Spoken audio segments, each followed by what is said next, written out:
Video ini hanya untuk mereka yang punya logika. Bagi yang tidak punya logika, skip aja. Saya dikontak oleh seorang penonton Cokro TV di Sulawesi Utara. Namanya Melvin Edward Pontoh. Dia bercerita tentang bagaimana dia diperlakukan tidak adil oleh Bank Mandiri dan Kepolisian Daerah Sulawesi Utara. Dia juga mengirimkan rangkaian foto dokumen untuk memperkuat ceritanya. Saya memang belum mengkonfirmasi cerita ini pada Polda Sulut dan Bank Mandiri Tahuna, Sulawesi Utara. Tapi saya merasa informasi yang dia sampaikan cukup meyakinkan. Karena itulah saya merasa wajib menyampaikannya pada penonton. Bila Polda Sulut dan Bank Mandiri ingin membantahnya, dengan senang hati bantahan tersebut akan saya juga tayangkan. Namun mengingat saya harus berpihak pada orang yang mungkin menjadi korban, saya rasa saya wajib menyampaikan laporan ini dulu kepada penonton. Kisah ini bermula 9 tahun yang lalu. Pada tanggal 8 April 2013, Melvin mengajukan surat permohonan fasilitas kredit sebesar 450 juta rupiah kepada Bank Mandiri Tahuna, Sulawesi Utara.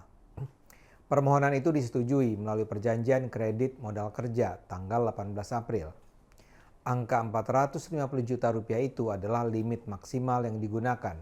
Bunga dihitung dari berapa yang sudah terpakai di akhir bulan.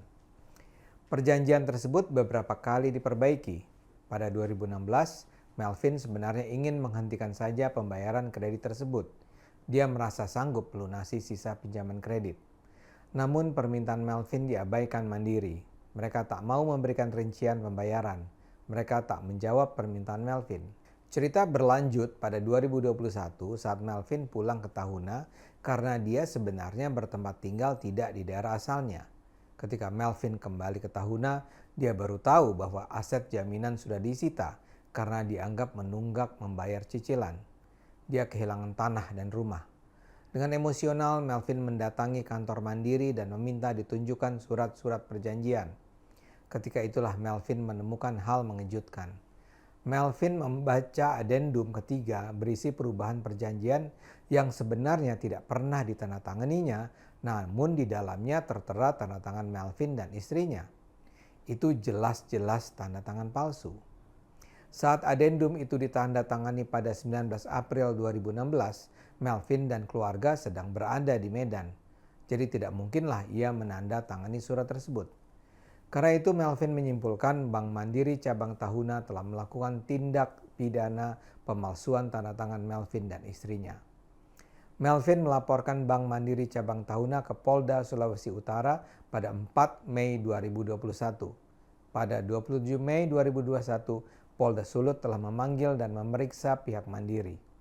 Namun pada pemeriksaan itu, Mandiri tidak dapat menunjukkan bukti dokumen terkait yang menjadi objek perkara.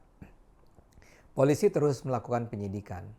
Pada 29 September, Polda Sulut menyatakan masih memerlukan keterangan dan dokumen-dokumen pendukung terhadap beberapa saksi untuk mendapatkan petunjuk lebih lanjut. Polda Sulut telah memeriksa saksi-saksi, tapi secara mengejutkan pada pertengahan Oktober 2021, Polda Sulut mengeluarkan surat perintah penghentian penyidikan dengan alasan tidak ditemukannya suatu peristiwa pidana. Melvin kaget dan kecewa karena Polda tidak melakukan pengujian melalui laboratorium forensik untuk mencek keaslian tanda tangan. Namun Melvin tidak putus asa. Dia sudah menghubungi Divisi Profesi dan Pengamanan Polri Propam untuk meminta kasus ini diperiksa kembali. Propam diharapkan dapat melakukan gelar perkara kasus pemalsuan tanda tangan yang dilakukan Bank Mandiri yang telah di SP3.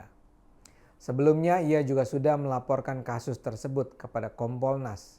Kompolnas telah meminta penjelasan dari Polda Sulut, namun tidak ada jawaban.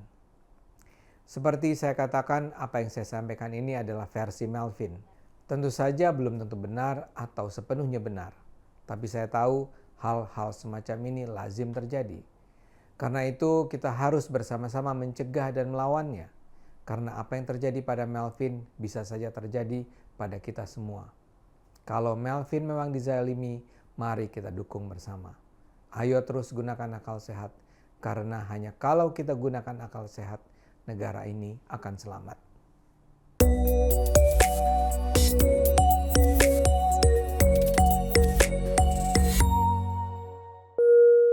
Video ini hanya untuk mereka yang punya logika. Bagi yang tidak punya logika, skip aja.